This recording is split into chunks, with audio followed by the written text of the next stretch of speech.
Amém? Ensinando-os a obedecer a tudo o que eu lhes ordenei. E a atenção maior na parte B. E eu estarei sempre com vocês até o fim dos tempos. Que maravilhosa promessa. E digna de encharcar os olhos de lágrimas. Porque se olharmos as atuais circunstâncias do mundo que vivemos, a única coisa que encontraremos é desespero. É vontade de desistir, é vontade de largar tudo, é vontade de jogar tudo para o alto, é vontade até mesmo de ser como um avestruz no desenho animado, cavar um buraco e todo o corpo para o lado de fora e só a cabeça dentro do buraco. Que maravilhosa promessa. Porque olhamos para o cenário atual, pandêmico, aonde a qualquer instante os jornais vão estampar mortes. São números e números cheios de mortes, contabilizando mortes. A última reportagem que eu me lembro de ter me recordado, não estão mais enterrando na horizontal, assim, ó. Estão enterrando em pé. Tantas são as mortes. Mas a palavra diz: estarei sempre. Não é amanhã ou num possível futuro. É sempre. Isso está dito no capítulo 28, que é o final. Os últimos 3 capítulos de Mateus, a teologia vai falar sobre a grande comissão. No verso à frente, ou seja, no 19, ele vai relatar o seguinte: portanto, vão e façam discípulos. Entenda que o cenário naquele momento também era de medo. Não existia a Covid, mas existia uma perseguição desenfreada. Roma perseguia, os judeus perseguiam e ainda tinham os inimigos das cidades vizinhas. Então, era uma situação de medo. Mas Jesus, antes de ser assunto ao céu, de distribuir a principal e talvez única missão para a igreja dele, ou seja, o ide, vão e preguem o evangelho, a minha boa nova, a palavra do reino, a todas as criaturas. A grande comissão, a comissão daqueles que vão levantar igrejas. A comissão, aqueles que vão arrebanhar as ovelhas, aquelas as quais o Senhor naquele dia vai dizer: vinde benditos de meu Pai, e tomem gozo da eternidade que vos preparei. Então Jesus é enfático. Antes de subir aos céus e desaparecer nas nuvens, ele diz: garanto-lhes, dou-lhes a certeza, e eu estarei sempre com vocês até o fim dos tempos. Ele está consolando os corações daqueles 12 homens que ainda não tinham recebido do Espírito. Entenda, é antes do Pentecoste aqui. Homens que estavam afligidos, cheios de medo e talvez até com o coração partido. Lembrem-se, há poucos instantes, um deles até diz: se não tocar nas chagas, se não sentir o buraco nas mãos e o furo nas costelas, não acreditarei. A resposta do Senhor não é outra, senão: bem-aventurados os que não precisaram ver. Ele está dizendo, diferente de você que precisa tocar, vai ter outros que serão tão felizes que não precisarão das provas, para se render à glória, o poder que habita as nuvens. Gênesis 39, 2 prova que o Senhor sempre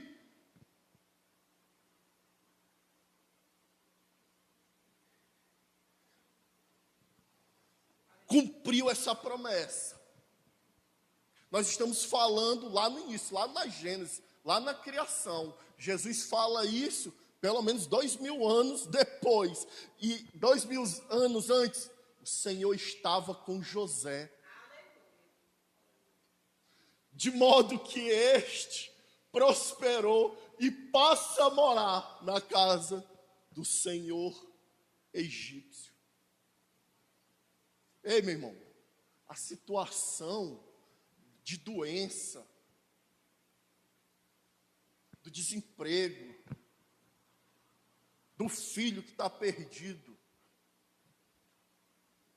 não pode ser maior do que essa garantia de tão grandiosa promessa. Que Ele não te abandona, Ele não te deixa de lado. Ei, Jesus olha para aquele povo e diz: eu e o meu pai não descansamos, estamos a trabalhar todos os dias. Isso em relação ao sábado. Ei, mesmo dentro desse trabalho que não há descanso, Ele ainda não se separou de ti. Ele não perde o foco da tua vista. Salmo 127 vai dizer que Ele nem toscanejará para não te perder de vista. Esse é o guarda de Israel. Gênesis 39, 21.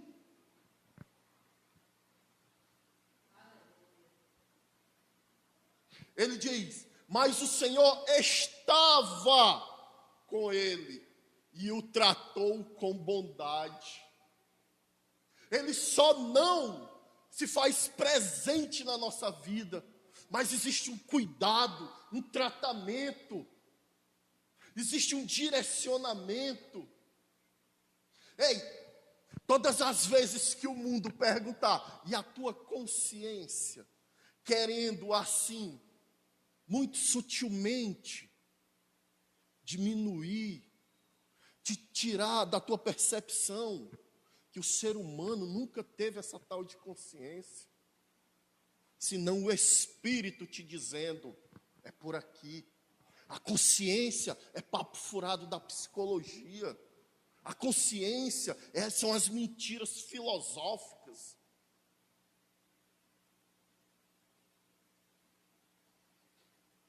Êxodo 3:12 diz: Deus afirmou: eu estarei com você. Esta é a prova de que sou eu quem o envia. Quando você tirar o povo do Egito, vocês prestarão culto a Deus neste monte. É Deus falando a Moisés. Ele ainda garante que por mais que eu não perceba, existirá provas de que Ele está, de que Ele é.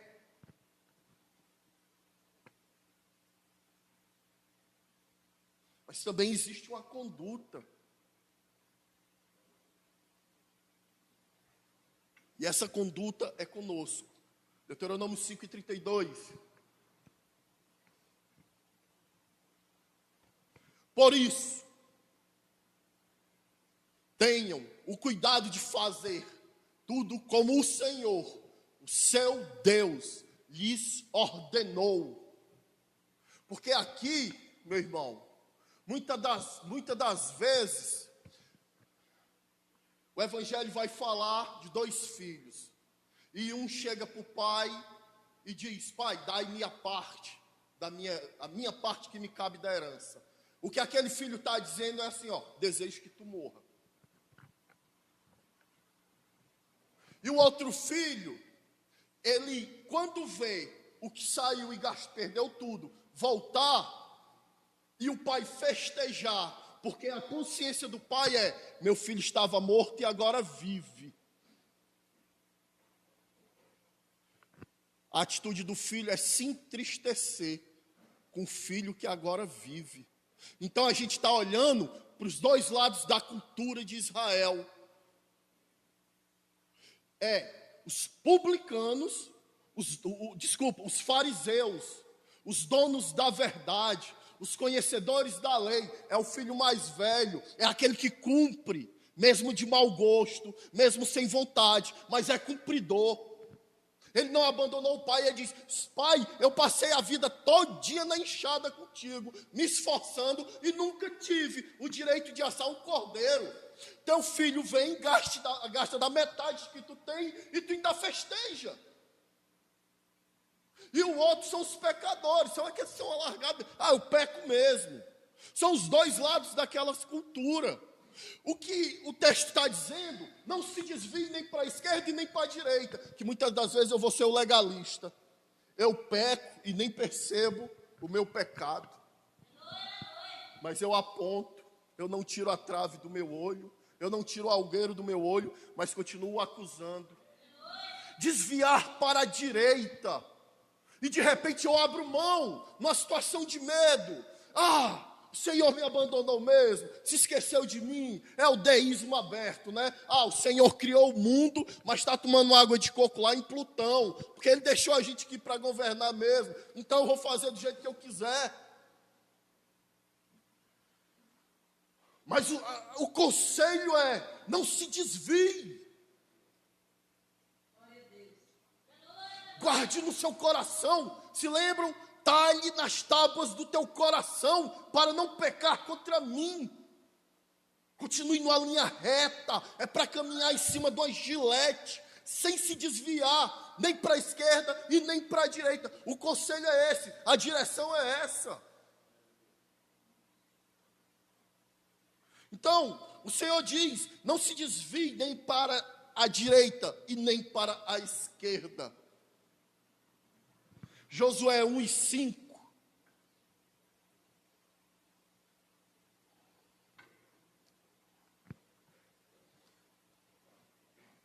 Ninguém conseguirá resistir a você. Oh, aleluia. Todos os dias da sua vida. Assim como estive com Moisés, estarei com você.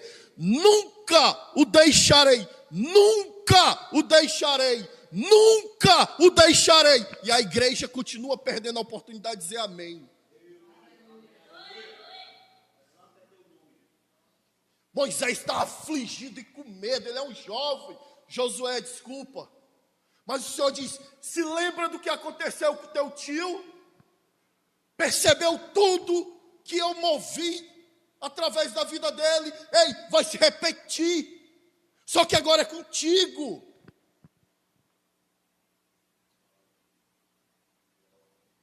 O que é um simples vírus para diminuir essa tão grande promessa?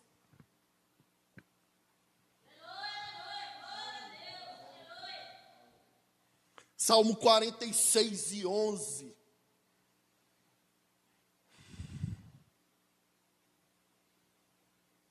O Senhor dos exércitos está conosco. Aleluia! Foi da boca dele que disse: aonde estiverem dois ou mais reunidos em meu nome, ali eu estarei.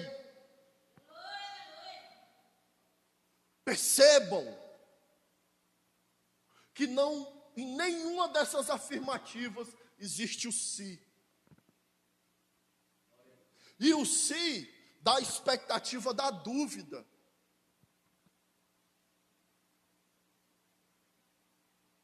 O se abre uma grande coluna, uma grande lacuna entre o será e o que vai acontecer. Mas será? O Senhor não nos deixa essa dúvida.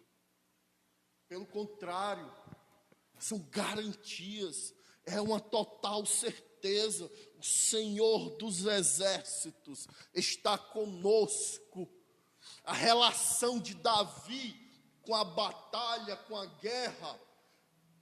E aí você percebe na Bíblia, quando você começa a discorrer naquelas páginas, que o primeiro que passa a tratar Deus como o general que não perde batalhas, como o Senhor dos exércitos.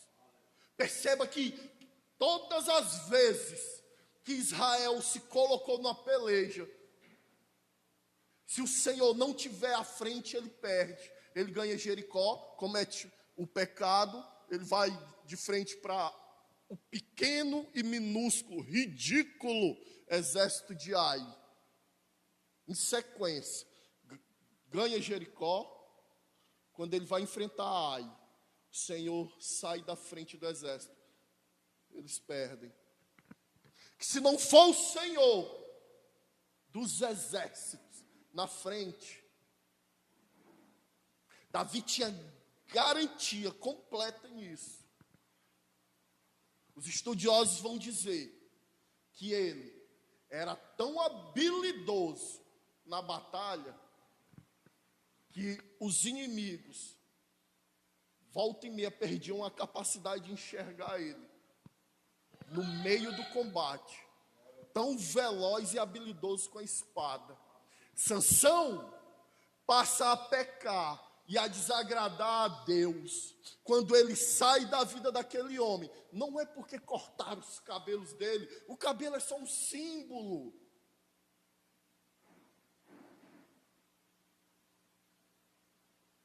Mas na hora que o espírito se remove da vida daquele homem, ele cai.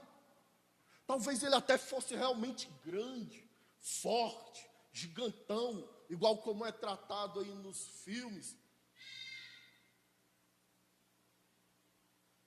Mas sem Deus, sem o Senhor dos exércitos, ele ruiu. Ele foi arruinado. Ele teve que descer ao pó.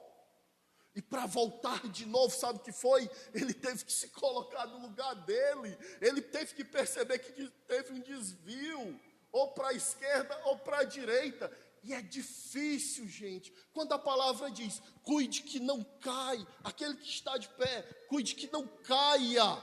Depois que você cai, querido, é horrível, é difícil você se colocar de pé. Se não for a mão poderosa de Deus para te levantar, sozinho tu não consegue. Foi assim, Sansão teve que se tocar. E por uma última vez orar e se entregar para refazer a união, para refazer a intimidade, e o Espírito vem, e ele consegue novamente grandes coisas, porque essa é a promessa. O Deus de Jacó é a nossa torre segura. Torre aqui representa um lugar de guerra, são os fortes.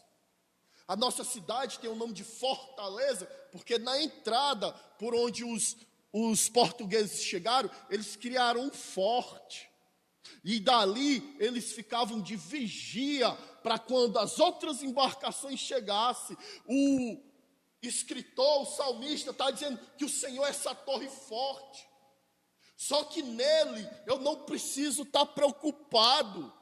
Ele é o guarda de Israel. Ali eu encontro segurança.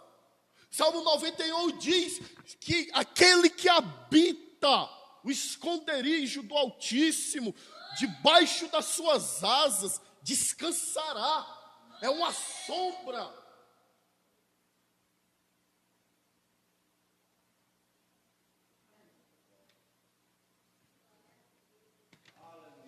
Isaías 8:8, capítulo 8 e verso 8.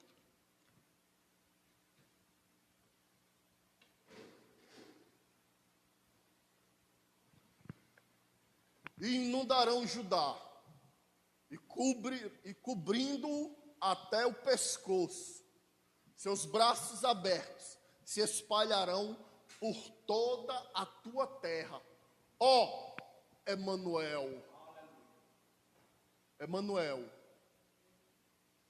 Deus conosco. Que certeza. E a igreja ainda vive em dúvidas. E a igreja ainda tem dúvida de tudo que Deus pode realizar, fazer, se realmente Ele vai cumprir as promessas.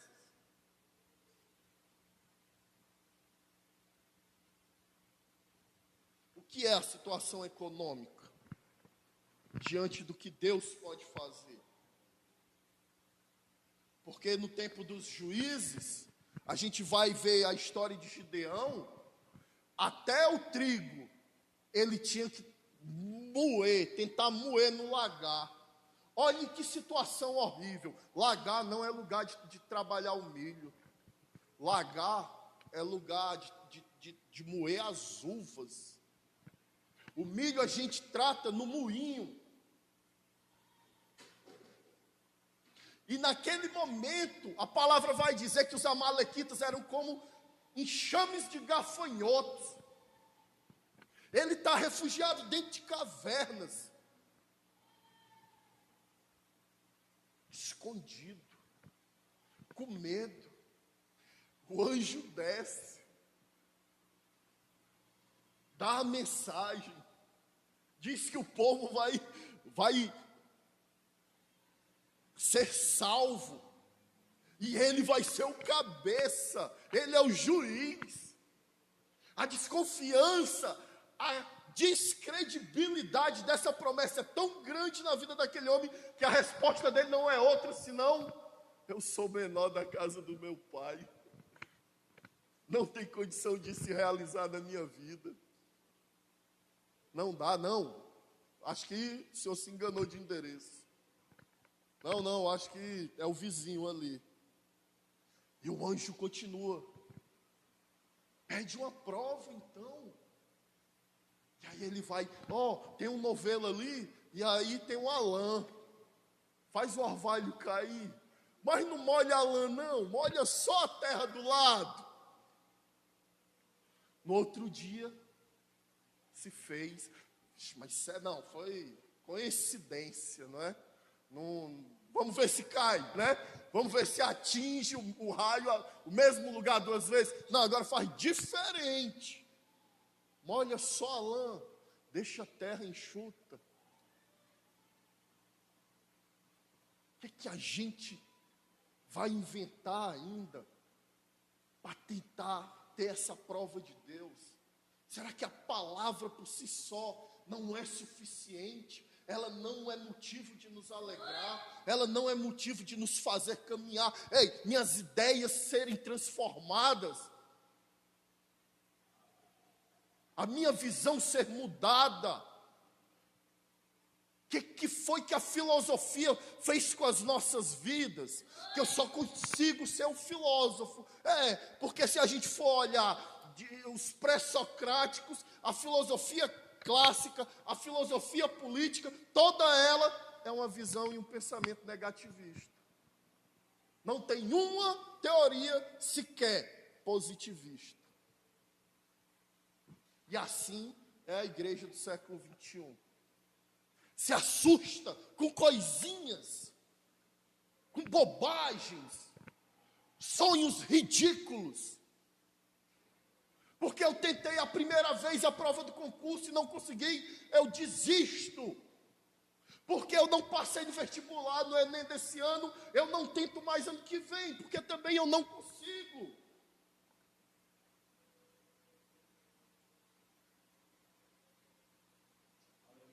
Isaías 41:10.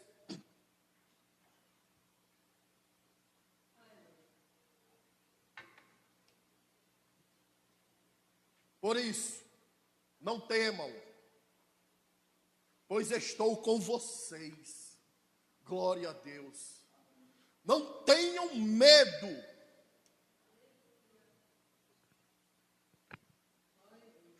Segunda carta de João, se não me falha a memória, capítulo 4, no verso 18, diz que o amor lança fora. E lançar não é deixar que não, cair perto. Lançar é arremessar, é para distante, é para longe, é para um lugar aonde ele não me alcance, não me afete. O amor estarei convosco todos os dias. Uma promessa dessa exige desse motivo, desse sentimento que te impulsiona. E o amor lança fora todo medo. Esse é o conselho. Não tenham medo, pois sou o seu Deus. Eu fortalecerei e o ajudarei. Ele está te dizendo, se eu te chamei, eu te capacito. Se eu te chamei, eu não te chamo de qualquer jeito, não. Sabe a história? Vem a mim do jeito que estás, mas não continuará do jeito que estás. Não continuará do jeito que veio. Será transformado, mudado. Eu o fortalecerei. E o ajudarei. Eu o segurarei com a minha mão direita vitoriosa. Ele te chama para vencer. Não é simplesmente para ser um alvo. Não é simplesmente para ser afligido.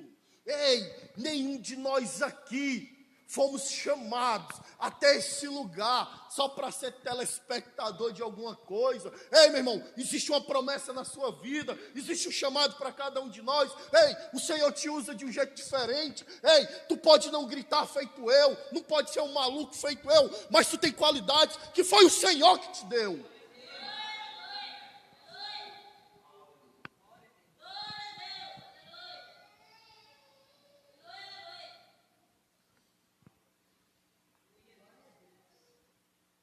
Mateus 1:23.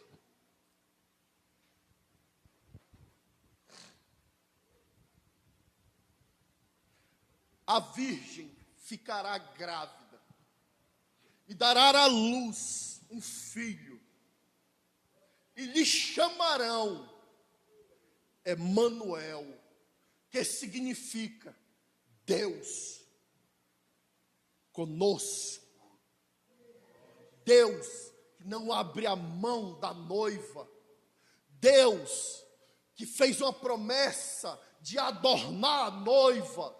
Deus que nos promete um banquete, as bodas, o paraíso, a eternidade, te livrar do inferno.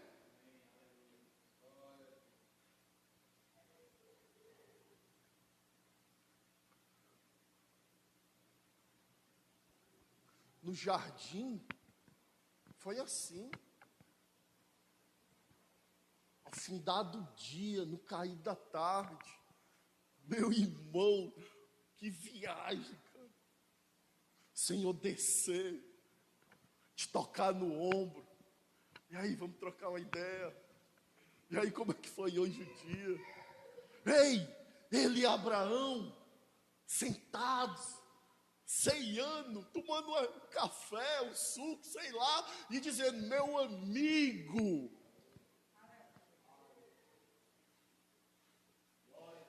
Eu não sei em vocês,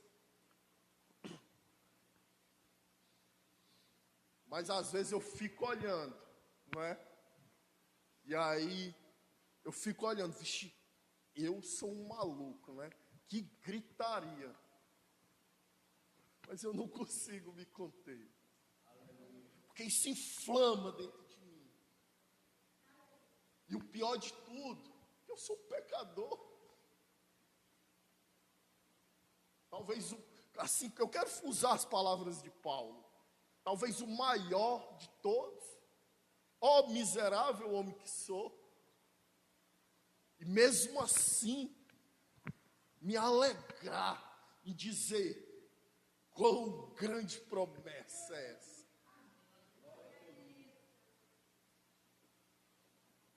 Marcos 16:20.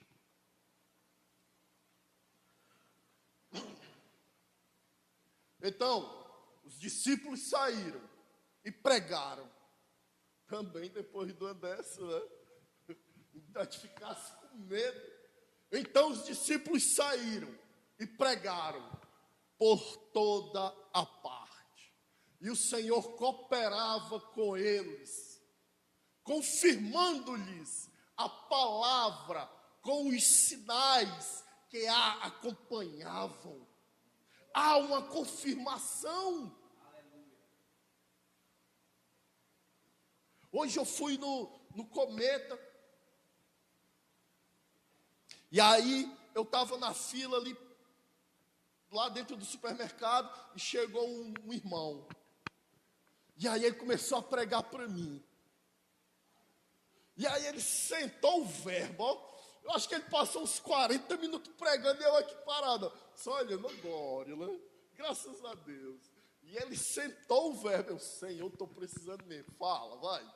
E eu, só balançando aqui por dentro, ô glória, ô glória. E o irmão sentou o verbo.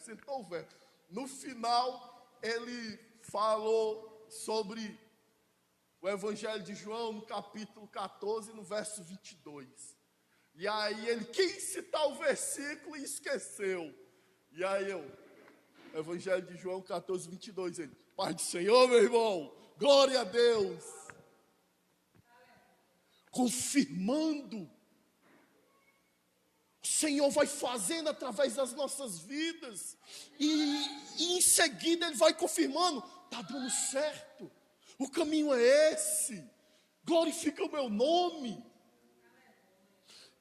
Romanos 1:19 vai dizer que o poder eterno de Deus e sua divina presença é reconhecida, é vista desde a criação dos tempos.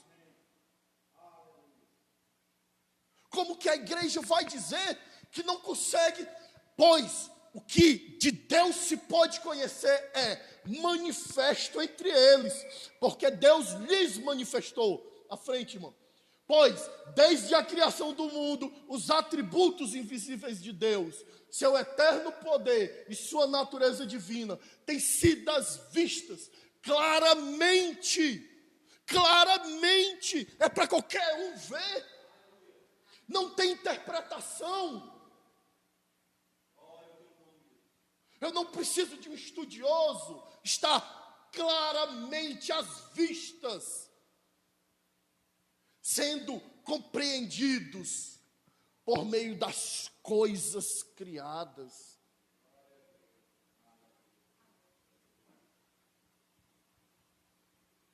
Já percebeu o som que o vento faz quando toca as folhas?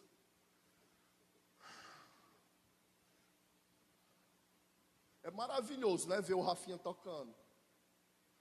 Mas o vento e as folhas das árvores nem precisam das notas. A perfeição da criação. O mar, as ondas quebrando. A perfeição da criação e todas as coisas dando glórias a Deus. O canto dos pássaros pela manhã. Até as ondas podem ir, até onde elas são permitidas a ir, e todas as coisas dando glória a Deus. As estrelas, que são astros, que não são iluminados, não têm luz própria, mas refletem da lua e do sol, e brilham, e iluminam a noite, e todas elas dando glórias a Deus.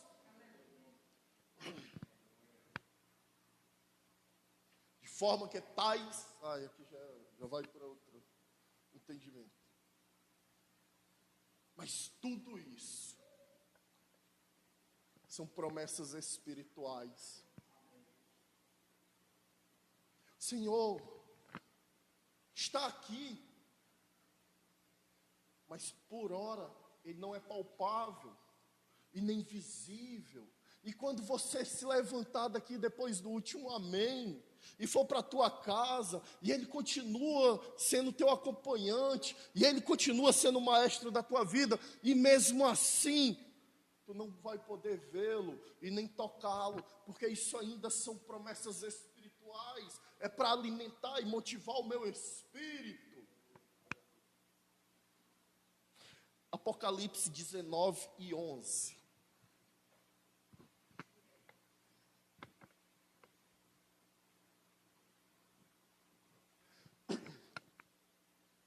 vi os céus abertos, e diante de mim um cavalo branco, cujo cavaleiro se chama Fiel e Verdadeiro.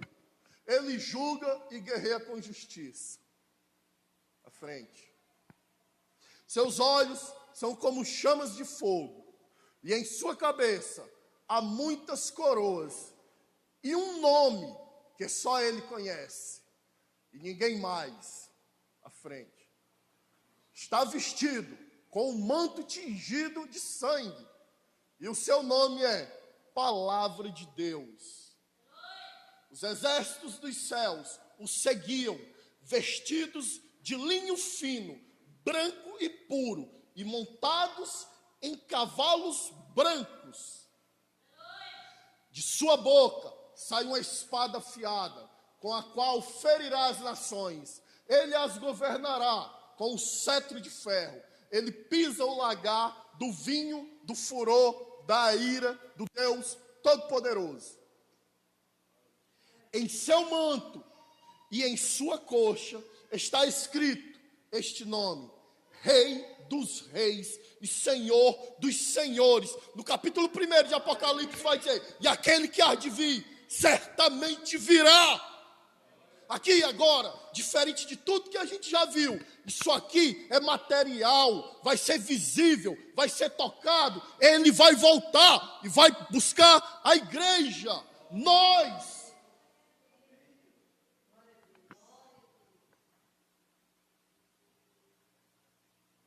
Temos uma promessa.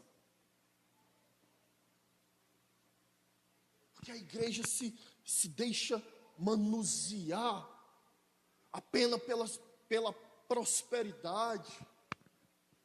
Ei, Deuteronômio 28 não pode ser o fundamento da nossa fé.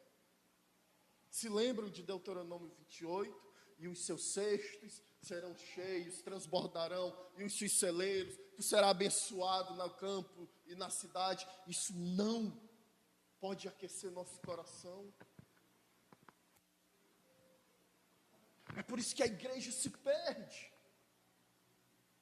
Porque as benesses de Deus não está no que Ele pode providenciar financeiramente para mim. Na verdade, eu sou capaz de dizer que o Senhor não está nem aí para o carro que você anda, ou para tudo que você vai conseguir ainda, até a volta dele. O Senhor quer saber sobre a grande comissão.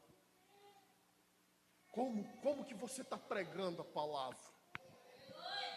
Qual é o testemunho que você está refletindo? Quem é você fora da igreja? A grande comissão: ide e pregai, e anunciai, e evangelizai, e ganhai almas. O Senhor está entrando no jumentinho dentro de Jerusalém. E aquele povo que ia sacrificar, que estava indo para o templo, eles voltam. Porque esse aqui, o Rei dos Reis e o Senhor dos Senhores, está entrando dentro da cidade, montado no jumentinho. E quando eu me apresento para o rei, é costume levar um presente. Bicho, eu não tenho presente. O que foi que houve? Mas está tudo enlameado. Vou tirar minhas vestes. Aí ele tira o manto e vai jogando no chão. E o jumentinho vai passando. Eu não tenho os estandartes para balançar as bandeiras. Cadê? Os ramos. E vão festejar o Rei dos Reis e o Senhor dos Senhores com os ramos. E aquilo incomoda os fariseus. E a pergunta é: e se eles se calassem? E se nenhum deles louvasse e dessem glória a Deus? Se eles parassem de gritar Hosana? A resposta do Senhor é: as pedras clamarão. Assim são as almas lá do lado de fora. Elas ainda estão clamando. E elas clamam pelo testemunho da igreja, que vai motivar elas a virem até aqui, que vai motivar elas a devorarem esse livro, a conhecerem, a entrarem na presença desse que é o Todo-Poderoso, do Rei dos Reis e o Senhor dos Senhores. As pedras ainda clamam, elas gemem, e são gemidos inexprimidos. Talvez os gemidos dela cheguem mais altos nos céus do que as nossas orações. Tão verdadeiro é o gemido de dor deles.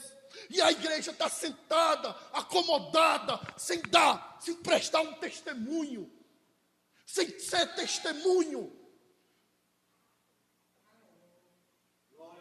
É incrível que os crentes se gloriam, se vangloriam, que estão tomando os católicos, e os católicos estão deixando a idolatria e vindo para cá. Ei, não se alegrem, porque as estimativas estão aí. Em 2025, a maior religião que terá é o islamismo. Existem mais convertidos ao Islã do que ao cristianismo, porque aqui a igreja se conformou, está confortada e está dentro de 4 paredes, com ar-condicionados e ventiladores, e quem está aqui atrás sendo filmado, virando artista, porque a grande comissão não é levada a sério. Porque o Senhor não nos prometeu a presença gloriosa dele na nossa vida, para ficarmos só aqui, entre nós, no nosso mundinho, na nossa bolha. Que essa palavra incendeie de forma a desafiarmos os nossos medos, os nossos limites, aqueles que nos perseguem. Porque chegará um dia, se essa palavra não for motivo de vida em nós, aceitaremos a marca, nos venderemos, sem nem pestanejar, de tanto medo que nos assolará.